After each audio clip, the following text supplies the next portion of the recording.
오늘 저녁 우리 달리다굼이요 라면을 먹고 찬양을 했어요. 저녁에 명절이어서 밥할 사람이 아마 없었던 것 같아요. 아니면 달리다굼 단원들이 죄송하고 미안한 마음이 있어가지고 우리 오늘 라면으로 때울 거니까 식사하지 마십시오 아마 그렇게 또 부탁을 할 수 있었겠다 하는 생각도 가져봐요. 근데 라면 하게 되면요, 라면으로 다 나쁜 게 아니에요. 라면 중에 최고로 좋은 라면이 무슨 라면인 줄 알아요? 삼양라면? 신라면? 라면 중에 최고로 좋은 라면. 우리 바다가 육지 라면이 그래 좋아요? 아유, 바다가 다 육지면 회는 해 좋아하는 사람은 난리 나겠어요. 우리 화장실에 그 최고로 좋은 라면 그 선진이 돼 있어요. 못 봤어요? 주님과 함께 라면이라는 거요. 주님과 함께 라면. 최고로 좋은 라면이 될 줄로 믿습니까? 오늘 달리다굼 단원들이 신라면을 먹었는지 컵라면을 먹었는지 모르지만 주님과 함께 라면, 최고의 좋은 라면을 드신 줄로 믿습니다. 주님과 함께 해서 찬양하면 그만큼 행복한 시간이 어디 있겠어요, 그죠? 주님과 함께라면 백날을 굶어도 문제될 게 없으리라 생각을 합니다. 오늘 저녁에는 그런데 주님과 함께라면이라는 이 최고의 라면을 이 백성들이 싫어하고요, 주님을 멸시하고 주님을 무시해버리고 주님을 내몰라라 하는 그런 안타까운 모습들을 우리가 보게 돼요. 그래서 이 백성들이 어속히 주님과 함께 라면이 최고로 좋은 라면인 것을 깨닫고 주님께로 돌아와야 복된 민족이 되고 복된 인생이 되어질 줄로 믿습니다. 자, 우리가 어려움을 당하면은요, 대개 문제 앞에 원망할 때가 많죠. 그 문제가 심각하면 우리가 낙심할 때가 많아요. 왠지 모르게 짜증이 나고 삶이 지겨워지고 답답해지고 그럴 때가 많습니다. 그런데 한번 곰곰이 생각해 봐야 돼요. 왜 우리가 원망하게 되고 낙심하게 되고 가슴 답답해하게 되고 지겨워하고 하게 되는가? 무엇으로 인한 소치인가? 라는 질문을 한번 던져봐야 돼요. 과연 뭐 때문에 그런가? 대개 이제 그렇게 이야기하면 문제가 있기 때문이다. 문제가 있기 때문이다. 라는 것으로 대답을 해요. 대개 문제가 있기 때문이다. 근데 있어야 할 것이 없는 거예요, 사실. 그 엉뚱한 것이 있다라는 거예요. 근데 그 시간에 우리가 좀 진지하게 물어봐야 돼요. 과연 문제 때문에 원망하고 문제 때문에 우리가 낙심하고 있는 것인가? 좀 진지하게 좀 물어봐야 돼요. 그렇다면 낙심하지 않을 사람 누가 있고 절망하지 않을 사람 누가 있냐? 불안에 떨고 원망하지 않을 사람 누가 있냐? 인생 자체는 문제의 연속 아닙니까? 문제가 연속적으로 진행되어지는데 문제 있을 때마다 그럴 때마다 원망하고 그럴 때마다 낙심하게 된다면 인생은 처절한 것이 되죠. 그죠? 근데 실제적으로 무엇으로 인한 소치인가라는 질문을 던져보면요, 하나의 해답으로 귀결되는 것을 느끼게 돼요. 그것은 믿음 없음의 소치다 이거예요. 뭐 없음의 소치다? 믿음 없음의 소치다. 신구약 성경이 우리에게 일관적으로 계속 우리를 교훈하는 말씀이 바로 뭡니까? 문제 있더라도 두려워하지 말아라. 어떤 문제가 있어요? 어떤 문제? 여러 가지 문제 있어요. 근데 궁극적인 우리 인생이 도무지 해결할 수 없는 문제는 바로 죽음의 문제 아닙니까? 죽음 앞에 우리가 손들 수밖에 없죠. 죽음의 화살을 맞고 쓰러지지 아니할 인생 누가 있냐. 근데 실제적으로 그 죽음의 문제도 주님께서 해결을 하셨지 않습니까? 수많은 죽은 사람들을 살리기도 하셨지 않습니까? 친히 자신이 인류의 모든 죄를 지시고 십자가에 못 박혀 죽으시고 장사한 지 3일까지 지내셨잖아요. 그리고 3일 후에 뭐 하셨습니까?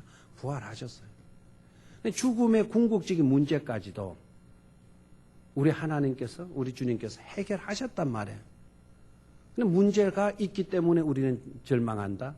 문제가 있기 때문에 우리는 불안에 떤다. 그게 말이 안 된다는 거죠. 그 모든 문제는 주님 안에서 해결될 수 있음을 믿습니까? 주님께서 다 해결해 주신 줄로 믿습니까? 그럼 뭐가 문제입니까? 내가 원망하고 두려워하고 내가 절망하고 탄식하고 답답해하고 짜증스러워하는 궁극적 문제는 바로 그 주님, 모든 문제를 해결해 놓으신 주님을 믿지 못하는 믿음 없음의 소치가 되어지는 것이죠. 하나님을 믿되 제대로 된 믿음을 가질 수 있기를 축원합니다. 자, 우리는 또 이렇게 반문할 수가 있습니다. 사실 우리가 두려워하는 이유는 내 자신을 알기 때문입니다. 이렇게 대답할 수도 있을 거예요. 그죠? 내가 누군가. 두려움 앞에 벌벌 떨 수밖에 없는 그 이유는 누구에게 있는 것이 아니고 저 자신에게 있습니다. 나의 약함을 내가 잘 알기 때문입니다. 이스라엘 백성들의 입장에서 보게 되면 우리는 전쟁할 그와 같은 군대를 가지고 있지 못합니다. 칼은 들었지만, 활은 들고 창은 들었지만 우리는 훈련받지 못한 그런 자들입니다. 정예 부대가 아니라는 거죠. 또 저들은 철병거를 가지고 있는데 우리는 철병거가 우리에게 주어진다 하더라도 철병거를 다룰 만한 그런 테크닉, 기술이 우리에게 없다라는 거예요. 우리는 한가 지금까지 떠돌이 생활을 하는 목축하는 사람들이다. 유랑인이다 이거예요. 오늘은 이곳, 내일은 저곳. 늘 이곳저곳으로 옮겨 다니만 하는 그런 유랑민이다 이거예요. 그렇기 때문에 우리는 문제를 해결할 수 있는 그런 능력이 우리에게 없다. 어떻게 보면 자기 자신의 실상을 적나라하게 발견을 하고요. 그렇기 때문에 우리는 두렵다. 문제 앞에 두렵다. 적군을 만나면 두렵다. 잘 정예 훈련받은 정예 부대를 우리가 만나게 되면 떨 수밖에 없다. 이렇게 말을 할 수도 있겠죠. 그래서 여기에서 우리는 좀 물어봐야 돼요. 겸손인가 불신앙인가 하는 거예요. 겸손인가 불신앙인가. 그와 같은 자아 발견이 이루어졌다고 해서 그래서 그 실상을 그대로 고백한다고 해서 그게 겸손일까요? 어떻게 보면 겸손일 것 같죠. 전 못해요. 전 기술도 없고요. 전 능력도 없고 배운 것도 없어요. 가진 것도 없어요. 그래서 저 자신을 잘 알아요. 그래서 저한테 그 일을 하라 그러면 저는 두려울 뿐이에요. 저는 할 수가 없어요. 자, 과연 우리가 이렇게 대답을 하고 그런 생각을 우리가 가질 때가 있을 건데 그런 생각이 들 때 그게 바로 겸손한 나일까? 내가 겸손하기 때문에 솔직한 나의 실상을 그렇게 고백하는 것일까? 아니면 그 자체가 불신앙일까? 생각을 해야 돼요. 근데 우리는 분명히 깨달아야죠. 어떻게 보면 그게 겸손인 것처럼 보일 수도 있어요. 내 자신의 실상을 분명히 깨닫고 있다고 한다면. 그런데 한 가지를 놓치고 있죠. 그렇게 연약한 나는 나 혼자가 아니잖아요. 우리 누구를 믿습니까? 하나님을 믿지 않습니까? 하나님이 어디에 계세요? 믿음이라는 게 뭐죠? 하나님은 저 멀리 계시고 나는 이 땅에 살면서 저 멀리 계시는 하나님 의지하고 그 하나님 부르면서 사는 게 믿음일까요? 믿음은 뭡니까? 예수 그리스도를 우리의 구주로 어디로 모셔드리는 거죠? 여러분의 심령 가운데 모셔드리는 거 아닙니까? 주님을 내 가슴 속에, 내 심령 속에 모셨다면 주님이 어디 계셔요? 우리의 심령 가운데 여러분 가시는 줄로 믿습니까? 나는 약해요. 그러나 예수님이 여러분 속에 지금 임재하시고 계시잖아요. 나는 무능해요. 맞아요. 무능합니다. 그러나 예수님이 내 밖에 어딘가 계신다 그러면은 우리는 두려워 떨어야 되고 불안에 떨어야 되고 그리고 우리는 여지없이 원망하면서 불평하면서 투덜거리면서 살 수밖에 없을 것입니다. 그 주님이 어디 안에 계신다고요? 내 안에. 그러면 뭐죠? 나는 물론 무능해요. 연약해요. 아무것도 해결할 수 있는 그런 기술도 능력도 내게 없어요.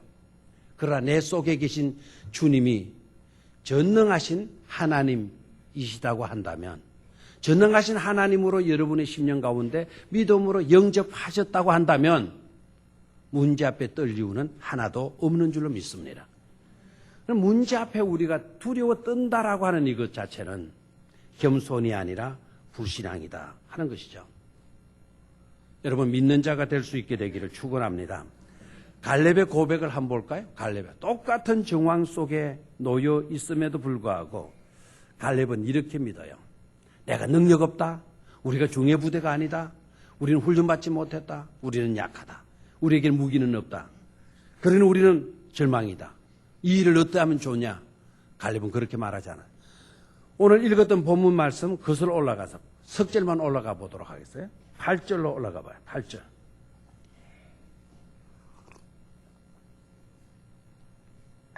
8절. 찾았습니까?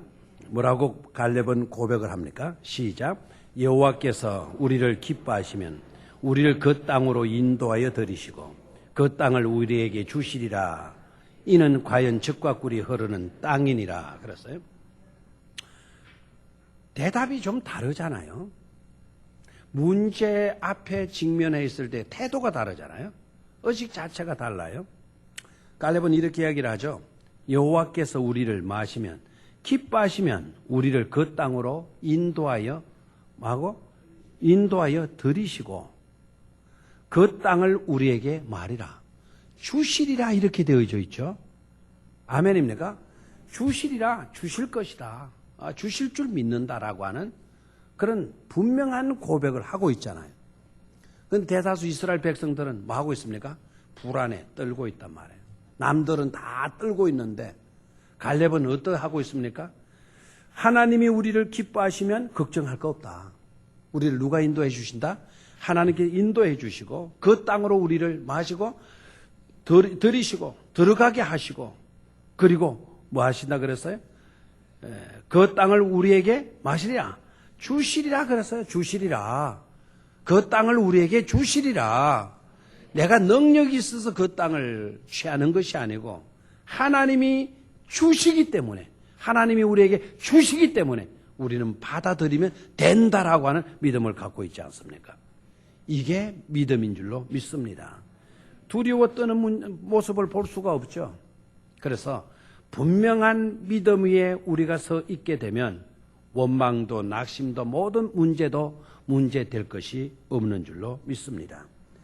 자, 그러면 우리가 믿지 않는 행위, 오늘 본문 말씀을 보면 어찌하여라고 하는 단어가 11절에서만 몇 번 나오고 있나요? 어느 때까지라는 이 단어가 몇 번 나오고 있나요? 11절에서만 11절 몇 번 나와요? 2번. 그러면 거기에다가 밑줄을 빨간 형광펜 지난번에 준비하라 그랬었는데 아직도 못 구하신 분들은 아직 우리 안내실에 아직 남아있을 겁니다. 그 빨간 형광펜으로 어찌하여가 아니고 어느 때까지라는 단어 밑에 밑줄을 한번 꺼놓으시기를 바라요. 자, 하나님께서 모세에게 하신 말씀이 뭐죠? 이 백성이 어느 때까지 나를 뭐 하겠느냐? 멸시하겠느냐? 자, 백성들이 누구를 멸시한다는 거죠? 하나님을 멸시하고 있다라는 겁니다. 자, 그 다음에 또 봐요. 내가 그들 중에 많은 이적을 행하였었는데 이적을 행하였어도 어느 때까지 이 백성이 나를 맞지 않겠느냐? 믿지 않겠느냐라는 질문이에요. 안타까움의 질문을 던지고 있는 것을 볼 수가 있죠. 어느 때까지 마겠느냐? 멸시하겠느냐? 이 말은 지금까지도 마고 있다라는 겁니까? 멸시하고 있다라는 거죠. 이게 어느 때까지 갈 거냐 이거죠. 멸시하는 일이 어느 때까지 갈 거냐. 또 하나 어느 때까지 이어지는 말씀이 뭐죠? 나를 믿지 않겠느냐. 지금도 이스라엘 백성들이 하나님을 믿고 있단 말입니까? 믿지 않고 있단 말입니까? 믿지 않고 있다라는 거예요. 개종이 믿는 사람도 있긴 했어요. 갈렙 같은 분은 분명한 믿음을 갖고 있었잖아요. 이 백성이 어느 때까지 나를 믿지 않겠느냐? 지금도 믿지 않고 있는데 언제까지 가겠느냐? 언제까지 가겠느냐? 안타까운 주님 하나님의 하소연이고 안타까운 질문이고 있죠. 그죠? 이렇게 물을 필요도 없어요. 그렇게 멸시하면 하나님이 썰어버리시면 그만 아닙니까? 언제까지라고 그냥 어느 때까지 믿지 않고 있다고 한다면 믿는 자 믿지 않는 자에게 하나님 심판이잖아요. 그냥 심판하시면 되어질 건데도 불구하고 어느 때까지 이 백성이 나를 멸시하고 어느 때까지 이 백성이 나를 믿지 않겠느냐. 모세에게 이와 같이 말씀하시고 계신다는 그 자체는 그래도 심판을 목적으로 삼지 않고 그래도 다시 한번 훈계하고 경고해서 백성들이 정신 차리고 돌아와서 하나님 제대로 섬길 수 있는 그런 민족으로 삼고자 하시는 하나님의 숭고한 뜻이 내포되어져 있는 줄로 믿습니까? 하나님이 그거 안 하셨다면 그냥 심판하면 돼요. 하나님을 멸시해서 복받을 사람 누가 있어? 그렇죠? 하나님을 믿지 않고 우리가 어떻게 잘 될 수가 있어? 믿음이 없으면 우리는 다 심판받아서 죄 가운데 죽어갈 수밖에 없는데 그냥 썰어버리면 되잖아요. 근데 하나님께서 너무 답답하시니까 하나님은 우리가 구원받아서 잘 되어지기를 원하시지 심판받고 멸망당을 하나님 절대로 원하지 않는단 말이에요. 그래서 하소연하는 거예요. 모세에게 하소연하는 거예요. 어느 때까지 이 백성이 나를 멸시하겠느냐. 어느 때까지 이 백성이 나를 믿지 않겠느냐. 그래서 오늘은 믿지 않는 이유가 어디 있느냐. 믿지 않는 행위, 불신앙의 죄는 어떤 것이냐 하는 차원에서 좀 생각을 합시다. 첫 번째로 믿지 않는 행위. 첫 번째는 불신앙의 죄는 가장 심각한 등급의 사악함이다. 믿지 않는 죄는 가장 심각한 급소에 심각한 가장 최상의 등급을 매길 수밖에 없어요. 어떤 것이 등급이 사악함의 등급. 믿지 않는 것만큼 사악한 일은 있다 없다? 없다. 가장 불경스러운 죄가 바로 뭐냐? 하나님 앞에 함부로 말하고 그런 것보다 가장 불경스러운 죄가 다른 것이 아니고 하나님을 맞이하는 죄, 믿지 않는 죄, 믿지 않는 죄. 가장 심각한 등급의 사악함의 일이 바로 하나님을 제대로 믿지 않는 그런 일이다. 두 번째로 가장 어처구니 없는 있을 수 없는 일이다. 뭐가요? 불신앙의 죄. 불신앙의 죄는 있을 수 없는 어처구니 없는 일이다. 어처구니 없는 일이다 하는 거예요. 여러분 엉뚱한 말을 하거나 하게 되면 뭐라 그래요? 어처구니 없는 말 좀 그만해라. 어처구니 없는 그런 짓 좀 그만해라. 우리가 이렇게 말하잖아요. 우리가 믿지 않는다라고 하는 이것 자체가 바로 하나님 앞에 가장 어처구니 없는 있을 수 없는 그런 잘못을 저지르게 되는 것이죠. 하나님께서 약속하시고 하나님께서 말씀하시는데 어떻게 어처구니 없게도 우리가 의심할 수 있단 말입니까? 믿지 않을 수 있겠단 말입니까? 하나님이 말씀하시는데 그래서 우리는 깨달아야 돼. 믿지 않고 산다라는 것이 불가능이 되어야 마땅하다라는 의식을 가지고 우리는 살아야 돼. 다시 한번 믿지 않고 산다라는 것 자체가 불가능이 되어야 마땅하다라는 의식을 가져야 된다 이 말이에요. 좀 어렵습니까? 믿지 않고 산다라는 것 자체가 가능이다 불가능이다? 불가능이다. 그럼 믿지 않고 산다는 것 자체가 불가능이다라고 말했을 때 마땅합니다. 이렇게 여길 수 있는 그런 신앙을 가져야 된다 이 말입니다. 아멘입니까? 믿지 않는 건 믿지 않고 산다라는 건 이거는 불가능이다. 사실 그래야 안 그래? 그렇죠. 믿음 없이 우리가 살 수가 있습니다. 세 번째로 불신앙의 죄는 어떤 죄이냐? 변명의 여지가 없는 죄이다. 뭐가 없는 죄이다? 변명의 여지가 없는 죄다. 너 왜 믿지 않느냐? 여러 가지 이유가 필요 없다 이거예요. 뭐 이래서 못 믿고 저래서 못 믿는다. 그런 변명의 여지가 없다 이 말입니다. 대개 전도할 때 여러분 들어보셨잖아요. 예수 믿으세요. 그러면은 나 아직은 안 돼요. 이렇게 말을 하는 경우 나 못 믿어요. 왜 그래요? 하면 여러 가지 변명들을 늘어놓잖아요. 우리 집은 유교집이어서, 우리 집은 불교 집안이라서, 또 어떤 때는 내가 바빠서, 내가 하는 일들이 많아서, 뭐 여러 가지 변명들을 늘어놓는데 믿지 않는 행위 자체에 대한 변명은 있을 수 있다 없다? 없다 이거예요. 왜 없는 줄 아세요? 왜 없는 줄 아세요? 하나님께서 주신 최고의 선물이 뭡니까? 하나님께서 최고의 주신 최고의 선물은 바로 여러분 다른 것이 아니죠. 뭡니까?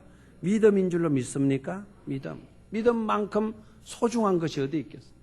모든 것을 다 얻었다 하더라도 여러분 믿음 선물 받지 못하면 믿음 없는 자가 돼버리고 믿음 없는 자가 된 상태에서 모든 것을 받은들 무슨 소용이 있겠습니까?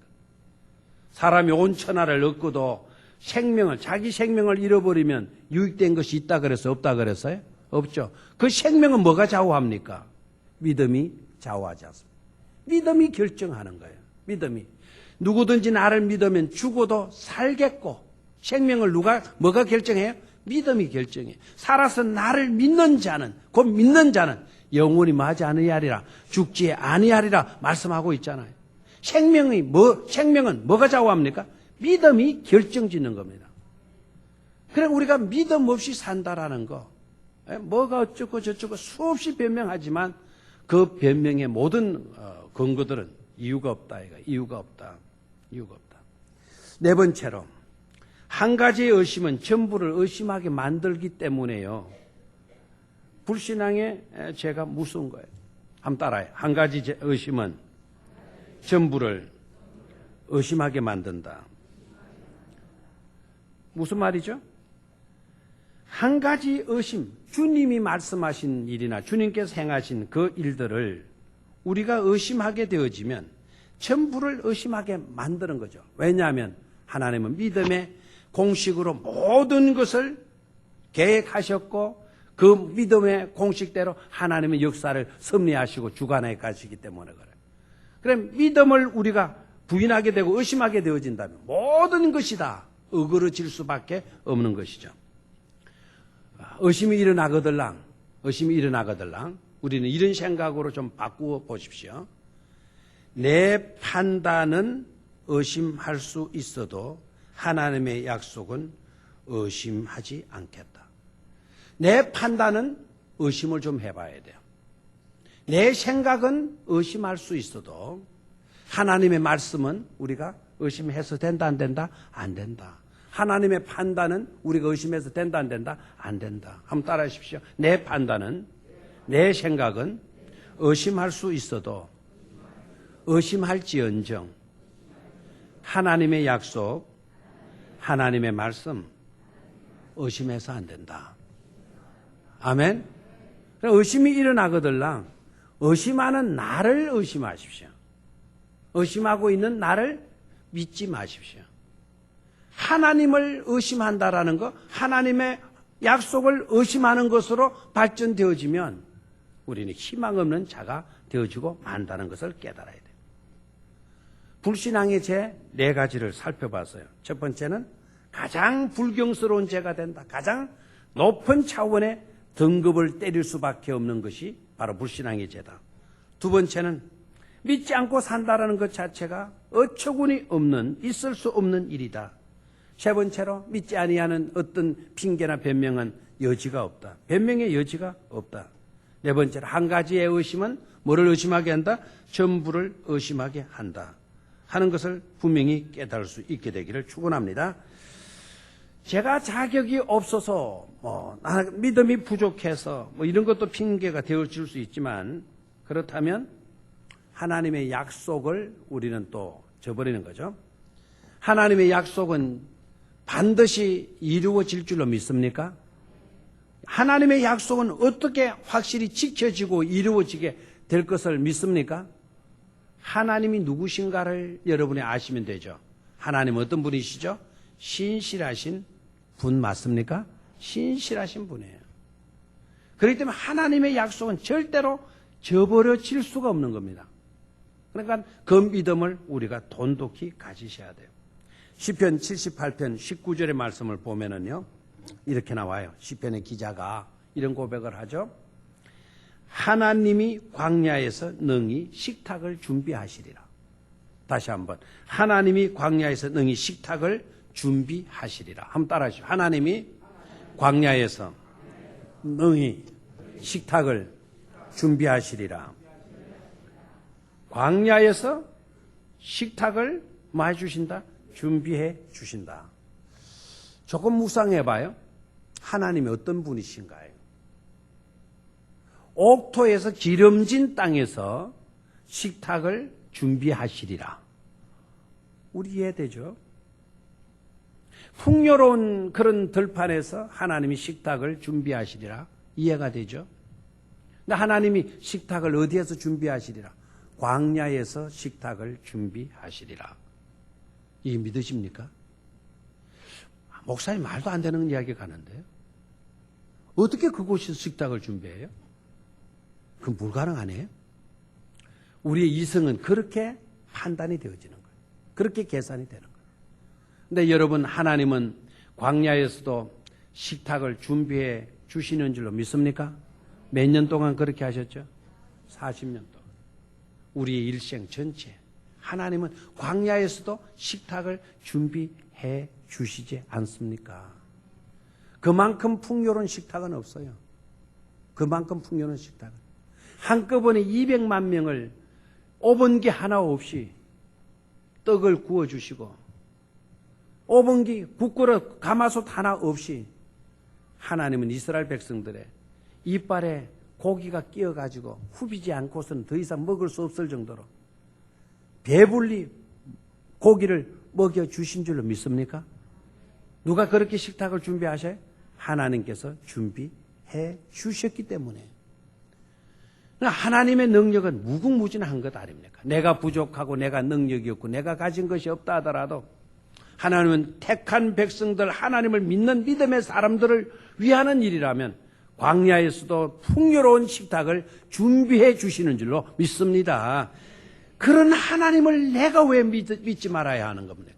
왜 그런 하나님을 왜 우리가 내몰라라고 멸시하고 무시해야 되는 것입니까?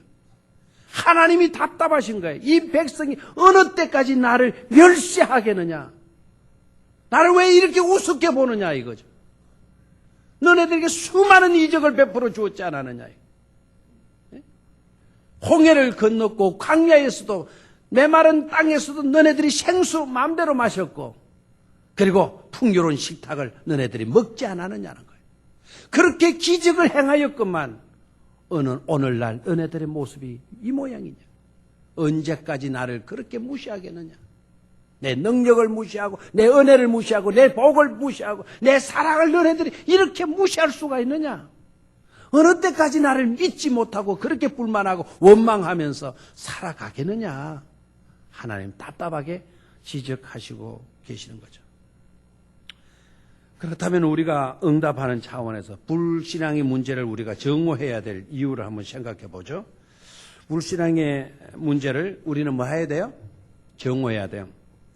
여러분, 변화산에서 우리 주님 내려오셨을 때 귀신 들린 아들 문제 때문에 그 아들을 데리고 제자들 찾아갔다가 해결받지 못하고 우리 주님 만나가지고 해결받은 아버지 이야기 압니까?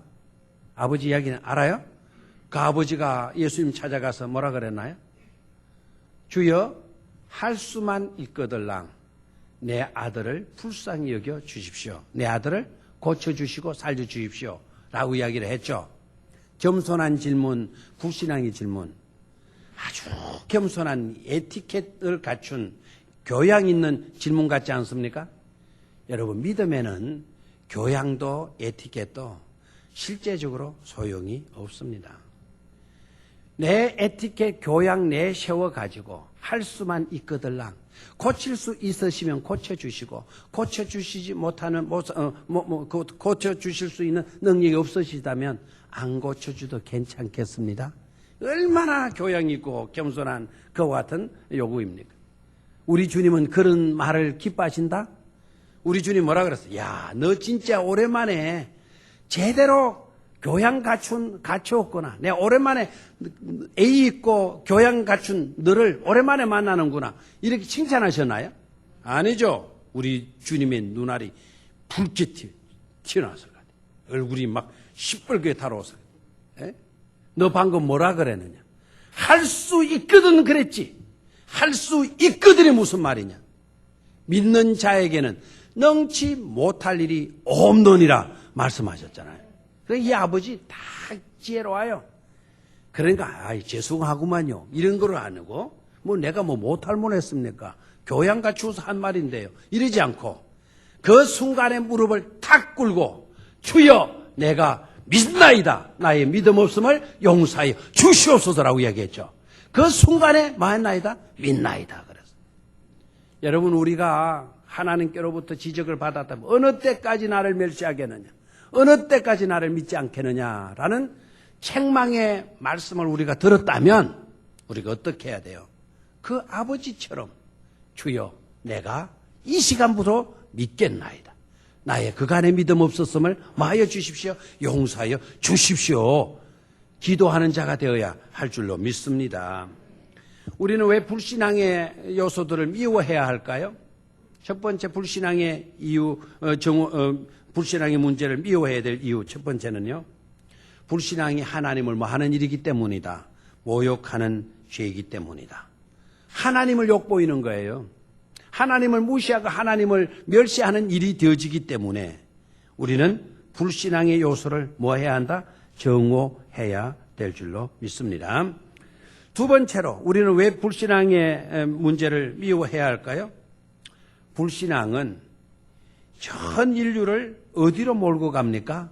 멸망으로, 파멸로 몰고 가기 때문에 뭐를 미워해라? 정오해라? 불신앙의 문제를 정오해야 된다는 거예요. 우리를 망하게 만드는 주범이 뭔 줄 아시죠? 주범. 주범이 뭐죠? 우리를 망하게 하는 주된 범인이 누구입니까? 나의 무능력? 아닙니다. 우리를 망하게 만드는 주범은 다른 것이 아니고 불신앙이다라는 것을 깨닫기를 축원합니다. 우리 인류를 망하게 하고 나를 불행하게 만들고 하는 모든 주범은 범인은 가장 온전한 범인 뭐라 그래나 이걸 완벽한 범인 그 완벽한 범인은 바로 뭐다? 불신앙이다. 불신앙. 그래서 우리는 불신앙을 뭐 해야 돼요? 정화할 수 있어야 되는 것이죠. 세 번째로 우리가 불신앙을 미워해야 될 이유가 어디 있느냐? 그리스도의 일을 해방하기 때문에 그래요. 주님의 일을 해방하는 것이 바로 뭐다? 불신앙이다. 됐습니까? 주님의 일을 제대로 잘 감당하는 것은 뭐로 감당할 수가 있죠? 믿음으로. 그리스도 일을 방해하는 주범은 또한 뭐다? 불신앙이다. 우리 주님은 항상 믿는 자를 통하여서 역사하시는 줄 믿습니까? 믿음을 통하여서 역사하셔요. 믿음이 없으면 그래서 하나님을 기쁘시게 할 수가 없다 그랬어요.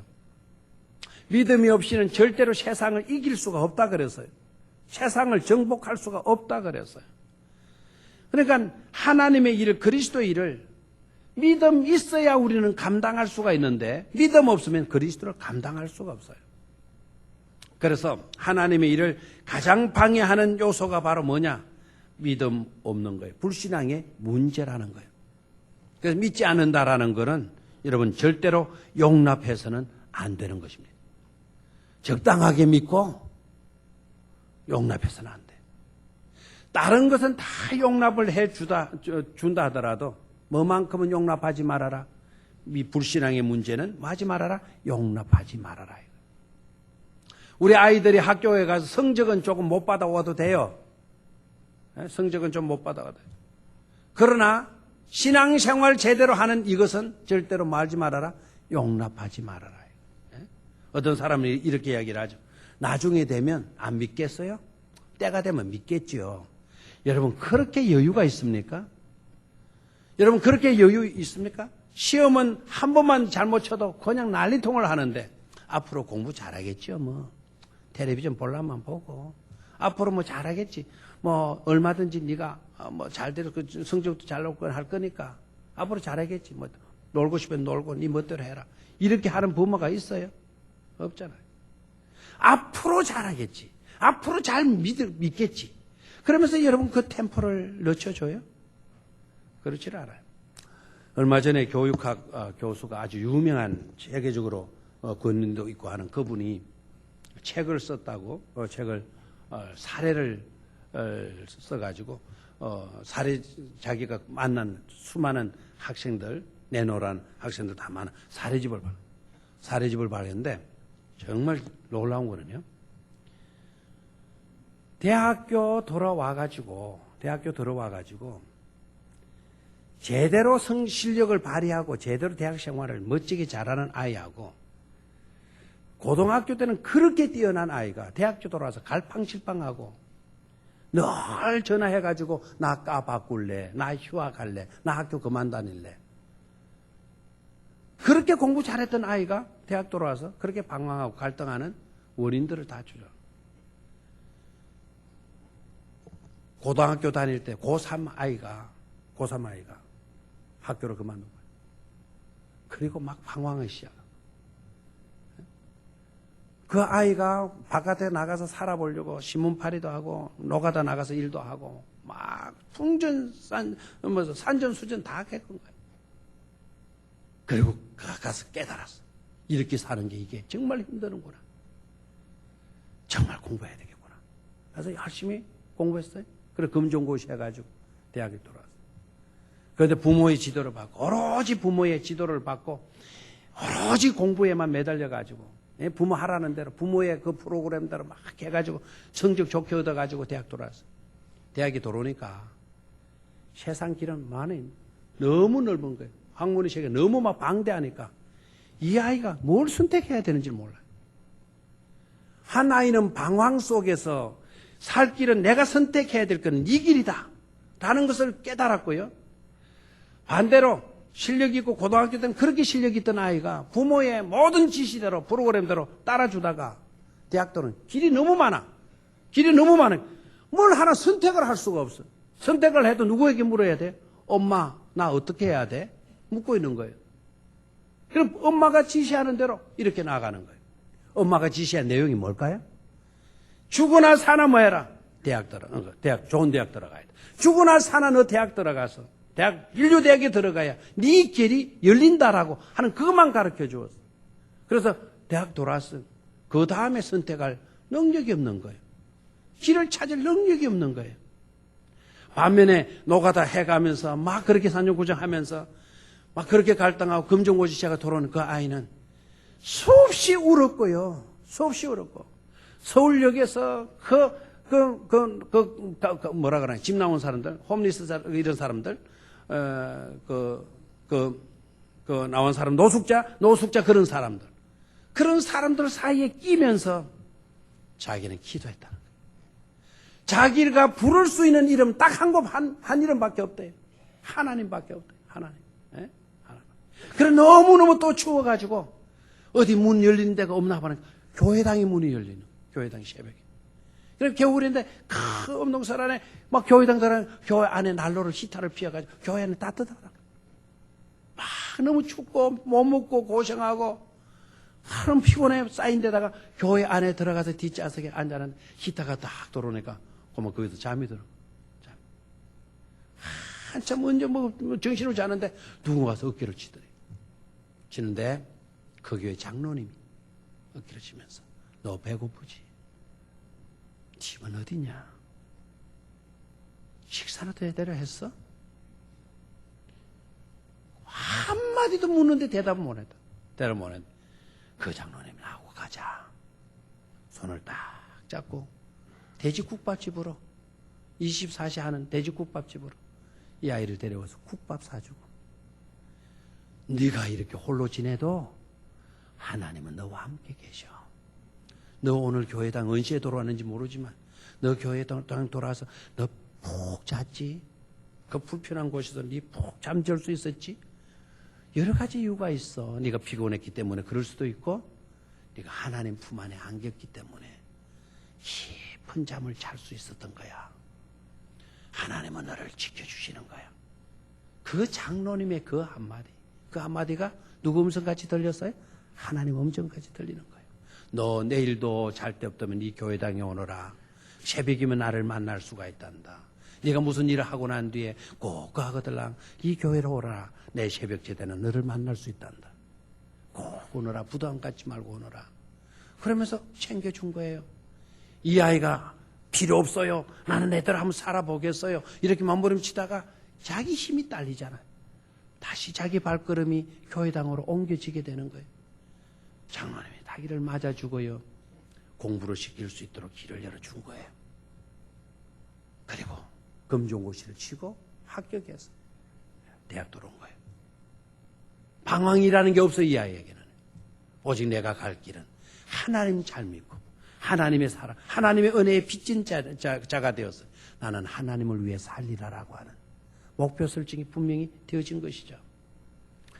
여러분, 그리스도를 믿지 않는 이것이 하나님의 일을 방해하는 가장 우스운 해방의 장애거리가 되어지는 것임을 깨닫고 믿음의 삶을 잘 살 수 있는 저와 여러분들이 되시기를 축원합니다. 자, 어느 때까지 나를 멸시하겠느냐? 어느 때까지 나를 믿지 않겠느냐? 이 안타까움의 주님의 절규가 우리에게는 해당 사항 없음이라는 것으로 답변 지어줄 수 있기를 축원합니다. 그 말은 바로 무슨 말일까요? 우리는 주님을 절대로 멸시하지 않겠습니다. 우리는 절대로 주님 떠나서 살지 않겠습니다. 라고 하는 고백이 되어지는 줄로 믿습니다. 이 질문이 우리에게 해당되지 않는 해당 사항 없음이 될 수 있기를 축원합니다. 분명한 신앙을 가지고 분명한 믿음으로 승리해가는 저와 여러분들이 될 수 있기를 주의 이름으로 축원합니다. 하나님 아버지,